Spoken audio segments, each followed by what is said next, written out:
The first time the phantom boat appeared in the marina, nobody believed the tale could be real. Old Man Hastings, who had a reputation for seeing strange creatures in the shadows, staggered into the portside pub at dusk, shouting about a brightly lit boat that shimmered across the docks. People rolled their eyes, certain he'd had one too many, but as the sun faded, several of the other regulars huddled by the window, gazing out over the water like children awaiting fireworks on the 4th of July. And then, there it was, a spectral schooner, adorned with pale lanterns that emitted an eerie green glow, slid silently into the marina. Its deck, while seemingly empty, flickered with dancing shapes. Everyone at the pub pressed their faces against the glass. One brave soul, a fisherman named Earl, pulled out his binoculars. "I see stirrups!" he exclaimed. "Wait, no, that's a punch bowl. Or is it? Oh dear gravy." His mustache twitched as confusion overcame him. Only one thing was certain. The boat looked far from normal, and the air around it crackled with supernatural tension. In typical small-town fashion, word spread like wildfire. The following evening, a few local thrill-seekers lined the pier at sunset, determined to see this rumored boat. Sure enough, just after the sky had swallowed up the last rays of light, the same ghostly vessel emerged. However, on this occasion, bright laughter rang out from the deck. People's jaws dropped as they heard music. Big band tunes orchestrated with an otherworldly reverb that made it sound more like a jukebox tuned by poltergeists. Fascinated, the onlookers stood frozen while wisps of smoke rose from the chimneys of phantom grills. The air smelt faintly of sizzling parchment, which was disturbingly reminiscent of seared fish. Then, the boat vanished as smoothly as it had come. One by one, the curious watchers returned to their cars, muttering about what they had witnessed. A rumor soon took root. The Phantom Party boat had come to host its happy hour in the local marina. That was the night when everything changed in the sleepy coastal town of Tuckerton Inlet. Because nothing stirs up small-town complacency like the promise of a free haunted soiree. The next day, as if uncertain about how to handle the phenomenon, the town council convened. They had no official ordinance for ghost boat docking. The harbor master, a stout woman named Beverly, scratched her head while flipping through a well-worn rulebook. She found nothing that mentioned aquatic apparitions or spectral disco lights. Threatening to charge a docking fee seemed silly. Would the ghost boat even pay? Yet the sudden influx of ghost hunters, spiritual mediums, and small-time TV crews who hoped to catch a glimpse of the ephemeral celebration promised to boost the local economy. After minimal deliberation, the council unanimously agreed to allow the boat to dock nightly, so long as it didn't disrupt normal operations. The next evening, as if the ghostly crew had received the invitation, the Phantom Party boat returned, anchoring near Slip 7. Unexpectedly, a strange walkway lowered from the boat's side, like a gangplank made of swirling fog. People gathered on the docks, eyes wide, hearts pounding. A gentle hum ensnared them, something akin to an interdimensional lounge band warming up. Suddenly, ghostly figures appeared on board, but they looked festive. Transparent silhouettes wearing plumed hats, swirling dresses, and checkered vests bustled about, setting up imaginary bar stations and rearranging spectral barrels that might have been kegs. Curiosity overcame fear for 32-year-old Gina Morris, who was known for her extraordinary taste in karaoke songs and her only mildly questionable footwear choices. Gina inched forward. "I'm going on that boat," she murmured decisively, ignoring the shaky protests of her friends. She placed a tentative foot on the foggy gangplank, half expecting it to pass through into the water. Instead, it held her weight like a real walkway, albeit one made from swirling luminescent mist. Step by trembling step, she boarded the Phantom Party boat. The moment Gina set foot on the deck, she felt an electrifying surge, as if the atmosphere were charged with a mixture of delight and mania. All around her, ghostly revelers laughed and gestured. Strangely, they seemed jubilant to see a living person. Their faces, though partially transparent, were full of friendly grins. One particularly dapper spirit in a pinstripe suit tipped his top hat to her. The boat's band, a ragtag ensemble of black and white apparitions, launched into a jazzy tune. Fog flattened into tables and chairs as if they had taken shape from the swirling air. Mystical bartenders lined up behind a bar made of shimmering planks. serving what could only be described as glowing cocktails. Bolstered by Gina's successful embarkation, more townspeople followed her lead. Each step onto the deck felt like stepping into another world. One second you were in the calm marina under the starry sky. The next, you were enveloped by the hush of an ethereal celebration, suspended between the living realm and the afterlife. For some reason, though, the ghosts were unambiguously cheerful. Their laughter floated through the air, half sound, half echo, enticing more visitors to board. Then the happy hour truly began. Ghostly bartenders served cocktails that shimmered in rainbow hues. Phantom daiquiris, spectral spritzers, and ectoplasm martinis. The drinks, if one dared to sip them, tasted like sweet clouds and left a tingling sensation on the tongue. Miraculously, the living partygoers felt no hangover symptoms. Instead, a warm, giddy happiness settled over them, making them forget all fears. Even the band got in on the action, summoning old-timey instruments that glowed green and purple. The music was at once nostalgic and thrillingly modern, as if the ghosts had invented their own brand of paranormal jazz. Meanwhile, curious folks who preferred to observe from the shore noticed the boat's appearance change too. Any modern item brought aboard, smartphones for instance, was cloaked by a faint, ghostly sheen. Those who tried to take pictures found that the images came out blurry and otherworldly, showing only swirl patterns of pale light. Yet, within the boat, time felt suspended. The living guests danced with intangible partners, attempting to mimic the old-fashioned steps some of the ghosts displayed. More excitement flared when two ghostly gamblers set up a spectral roulette wheel, challenging anyone brave enough to place a bet with spirit coins minted in centuries long past. Legends about the boat began emerging from the ghostly chatter. Chuck, a local DJ who had hopped aboard after hearing the rumor of the best party in town, took it upon himself to interview the ghosts. With a digital recorder in hand, he asked about their story. A stately woman in a patchy Victorian gown explained that the vessel had once been a popular trade ship called the Maritime Rose. According to her, the crew began organizing nightly parties for all their port stops in the 1800s, only to be cursed by an envious sea witch when they refused her entry to one of their grand soirees. As the story went, the sea witch had hissed a cryptic spell, dooming the captain and all aboard to sail forever in limbo, appearing each night in a different marina for a party that never ended. They couldn't move on, forced to remain bound to the vessel by their longing for the ultimate celebration. Chuck blinked, thinking that sounded both tragic and oddly glorious. The Victorian woman, who introduced herself as Phoebe, shrugged. "We've come to accept it. At least we've perfected the art of a good time," she added, swirling a ghostly champagne flute. She winked, as if revealing that being a part-time phantom had its perks. Every night after that, the phantom party boat reliably slipped into the marina. The crowd size grew. It was no longer just locals, but also tourists from neighboring towns, bachelorette parties, and even a few costumed visitors looking to crash a real haunted party. The boat seemed to feed off the jovial energy. People soon discovered that if you boarded the ship after midnight, you'd see a spectacle known as the ghostly happy hour gone wild. By the stroke of 12, the energy would ramp up, the music intensifying, as if the ghosts were burning off centuries of party-starved mania. During these midnight sessions, hauntings turned downright silly.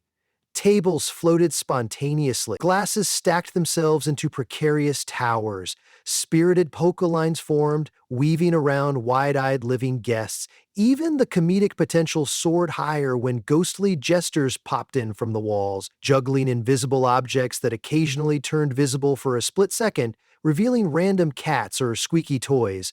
Drinks sometimes changed color mid-sip, tasting like peppermint one second and root beer float the next. Somehow, nobody found it disturbing, they just laughed harder, enthralled by the chaotic delight. Not everything went smoothly, though. Early on, a local skeptic named Harriet had boarded the boat with a frown plastered across her face. Determined to disprove the supernatural hullabaloo, she marched onto the deck, phone camera at the ready. "All right, you so-called ghosts," she yelled. "Identify yourselves." The spectral bartenders caught wind of her negativity. One of them, a ghost named Freddy, hovered toward her, quietly offered her a shimmering shot glass, and said, "Might I recommend the ectoplasm espresso martini, madam?" Harriet, startled, nearly dropped her phone, but insisted on snapping a picture first. Of course, her phone displayed no ghosts, only an empty deck. Freddie gave a polite bow. "You see, we're real to those who care to believe," he said gently, before vanishing in a swirl of silver mist. Harriet, trembling despite herself, sipped the gifted drink and promptly broke into a grin so wide you'd think she'd learned the secret to happiness. Later, she would claim to not remember who gave her the drink. All she could recall was a sense of acceptance and camaraderie. Even the grumpiest visitors discovered that the Phantom Party Boat had a magical way of turning skepticism into wide-eyed wonderment. By the end of the week, the marina teemed with activity. Every evening, food carts catered to the waiting crowd. Entertainers took advantage of the built-in audience, performing comedic juggling routines while ticket holders queued up for what effectively became the most sought-after party in town. Bev, the harbor master, capitalized on the phenomenon with a half-cheeky, half-serious sign near Slip 7, reading, "Now boarding. Phantom Party Boat. Check your cynicism at the door." One night, just as a group of rowdy tourists hopped onto the boat, a security guard tried to wave them back, worried that the craft might finally sink under the weight of so many enthusiastic guests. But the boat showed no sign of strain. Instead, the newly arrived partiers discovered that the deck had expanded. Hallways stretched into new ballrooms. Candles flickered in candelabras that had not been there moments before. Numerous ghosts, each wearing a different era's fashion, waved them in. Some wore powdered wigs, some wore flapper dresses, and a few looked to be in disco garb. It was as if historical eras were converging in one glowing cloud of revelry. The children were never officially invited to these parties, but occasionally a teenager or two might slip aboard out of curiosity. They ended up mesmerizing the ghost band with modern dance moves or by showing them videos of random internet memes. Not that the ghosts could see them on the phone screen, but the living kids happily reenacted them. In return, the kids learned some old-time dances, though the ghostly revelers were quite amused by Wi-Fi and other 21st century mad. Despite generational differences, laughter fused them all into a single boisterous crowd. Gina soon became the unspoken leader of the living guests. She took it upon herself to greet newcomers at the top of the gangplank, passing out real cocktails while the ghost bartenders served the spectral ones. "Don't forget to tip your intangible servers," she joked, holding out a jar labeled, "Thanks for the booze." Laughs ensued, and even the ghosts gave mild chuckles. Not quite sure about modern puns, but game for the humor nonetheless. The boat's midnight crescendo escalated further each night. In typical comedic fashion, the more outrageous the illusions, the more people clamored to participate. One particular evening, a spontaneous conga line snaked around the deck, consisting equally of ghosts and living dancers. As they marched in unison, the deck itself seemed to bob. Bubbling laughter rose as a crescendo of illusions appeared, disembodied hands clapping, haunted bubble machines, and snack trays that floated overhead on their own. A poltergeist DJ replaced a jazzy band for a half-hour set, blasting a blend of spectral techno that had everyone bouncing. However, all parties eventually face a tipping point. It came one night when a group of overenthusiastic ghost hunters tried to trap a few of the boat's regular phantom guests. While weaving through the crowd with ghost-detecting gadgets, they brandished vacuum-like devices. A hush fell when one ghostly gambler vanished into a contraption that glowed ominously. The ghosts fled in terror, swirling into corners and walls, howling in alarm as they attempted to escape. The living guests shouted at the hunters, demanding they free the spirit. Pandemonium erupted, the air crackled with supernatural fury. The ghostly lights flickered ominously. A small vortex of shimmering wind whipped around the deck, rattling the rigging. Gina bravely stepped in, assisted by Chuck and several other regulars. They cornered the offending ghost hunters, wrested the device from them, and managed to press every button until the trapped ghosts spewed back out in a shower of electric sparks.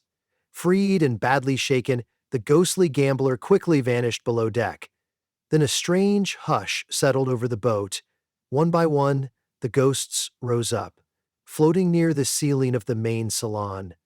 Their eyes glimmered, not with malice, but with sorrow. The effect was immediate. The partygoers felt a collective pang of shame that such a betrayal had occurred. Gina grabbed the microphone from the poltergeist DJ's console. Her voice trembled, addressing the ghosts. "We're sorry," she said, tears welling. "We only want to share a good time with you. You deserve better than to be hunted. Please forgive us." For a moment, the band hovered in mid-strum, the candelabras dimmed. Then Phoebe, the Victorian woman, materialized at the microphone's side. Her gaze softened. "Our curse is to perpetually sail, entertaining others. We do not wish to harm or to be harmed. We only have each other. And this wonderful boat," she said. Slowly the ghosts drifted downward. Freddie and a few other bartenders advanced, floating glassware into the air in a united toast. The living guests raised their own glasses. The tension receded, replaced by relief and a renewed sense of camaraderie. Still, that night's scare sent a ripple of cautiousness through the group. The next evening, the boat was unusually quiet. Fewer people came on board, worried they had lost the ghost's trusts. For a long while, the deck remained emptier, the music subdued. Then, something curious happened. A single ghost, wearing a flapper dress, approached a small group of living visitors. Extending her hand, she invited them to dance. Gradually, more ghosts emerged from the shadows, timid yet hopeful. Soft piano music drifted from the spectral band, and an intimate, heartfelt vibe overtook the boat. Gina, Chuck, and many of the regulars breathed sighs of relief. This subdued atmosphere, while different, was oddly comforting. The ghost boat's essence was about joy and togetherness, after all. The fact it could return to trust even after an incident was testament to the unspoken bond forming between the living and the undead. As the sessions resumed, a new measure of respect settled in. After a while, the wild illusions re-emerged, flowing bartenders charging at comedic angles, disco ghosts doing the hustle, poltergeist conga lines swirling around the deck. But now, the biggest difference was that a set of guidelines was posted near the gangplank door. No ghost hunters, no capturing, no negativity. Local volunteers discussed the story with incoming visitors, emphasizing the importance of courtesy. The ghosts had become an integral part of Tuckerton Inlet's identity, and no one wanted to tarnish that. In the weeks that followed, the Phantom Party boat's reputation ballooned. Tourists still flocked to join the festivity, but they did so respectfully.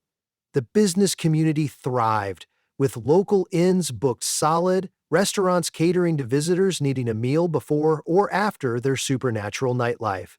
The boat continued to appear at sunset, vanish at dawn, occasionally shifting in shape to accommodate the crowd. People danced with intangible partners, singing old sea shanties that the ghosts taught them. Others gambled with glowing poker chips, unique to the boat. A few brave souls even tried to address the sea witch's curse, offering well-meaning if misinformed attempts at exorcisms, though the ghosts politely declined, pointing out that the last attempt at messing with the supernatural had nearly ended in ghostly entrapment. As for Gina, she found herself uniquely at peace. "I think it's weirdly perfect," she told Phoebe one night, perched at the bar with a shimmering cocktail. "You get to roam around, meet new folks every night, enjoy an endless party, but you can never go home, right?" she added, worry nibbling at her expression. Phoebe nodded solemnly, explaining that the ghosts yearned for closure but feared breaking the cycle. She joked, "We'd probably feel bored if we rested in peace now. The afterlife is probably nowhere near as exciting as an all-eras combined happy hour." One moonlit evening, the boat's party soared to a new pinnacle when the phantom shuffleboard court made its first appearance on the upper deck. Giggles erupted as living guests attempted to push luminous pucks across the board, competing with formation-skipping apparitions. The ghosts who lost took it in stride. Apparently, centuries of practice had taught them good sportsmanship. A communal sense of wonder radiated through the crowd. and people began to realize how their nights had become a tapestry of memories shared with ephemeral beings from times long gone. Near the middle of summer, the Phantom Party boat had become such a staple that the local marina posted nightly schedules. Dock open for Ghost Boat at 8 p.m. Last entrance at midnight.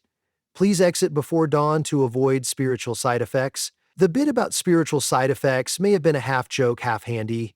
Indeed, more than a few people stumbled out at sunrise with dreamy faces, claiming they had glimpsed alternate realities or experienced centuries' worth of wild parties in a single night. But no harmful after effects ever emerged, just a longing to return again, to lose themselves in that swirling, inclusive wonder. Through it all, the ghosts kept up their end. They entertained, they astonished, they connected. People started to wonder if the boat might one day move on, if the sea witch might lift the curse. But no sign pointed to any grand finale. The ghosts seemed content, at least for the time being, with their nightly visits. If it bothered them deep down that they could never rest, they disguised it beneath the swirl of cocktails and clinking of phantom glasses. In the end, Tuckerton Inlet never fully cracked the mystery of exactly how or why the boat manifested, or precisely where it went between sunrises. But those who experienced the Phantom Party boat rarely asked such questions anymore. They learned to embrace the playful side of the unknown, to appreciate the intangible magic of dancing alongside centuries of revelers. They saw that joy and laughter were potent enough to cross even the greatest divides, like the one between life and a perpetual, party-bound afterlife. At dawn, when the boat's lights faded, the travelers left with hearts warmed and minds spinning. Many giggled at the memory of a poltergeist cheer manager leading them in a conga line around the deck. Others recalled dancing with the shapely spirit in a thigh-length Renaissance gown, or sipping pink poltergeist punch while the band kicked off an encore of Spectre shanties. They couldn't snap a selfie that captured those moments, and there were no postcards from the Phantom Party boat. Still, everyone walked away with the same intangible souvenir, a sense of awe at how sometimes the strangest events can be the most welcoming. The Phantom Party boat's laughter still echoes across Tuckerton Inlet. Nightly, people wander to the docks in droves, drawn by the promise of an indescribable experience. In the moonglow, glimpses of that shimmering boat catch the eye, and jazz notes or disco beats or polka tunes drift gently over the water. New guests board, timorous at first, then surrendering to delight. The ghosts greet them like old friends, glasses raised high, because if there's one thing everyone in Tuckerton now knows, it's that the best hauntings are the ones that remind you how magical the world can be, especially when the living and the dead unite for a raucous, unforgettable happy hour.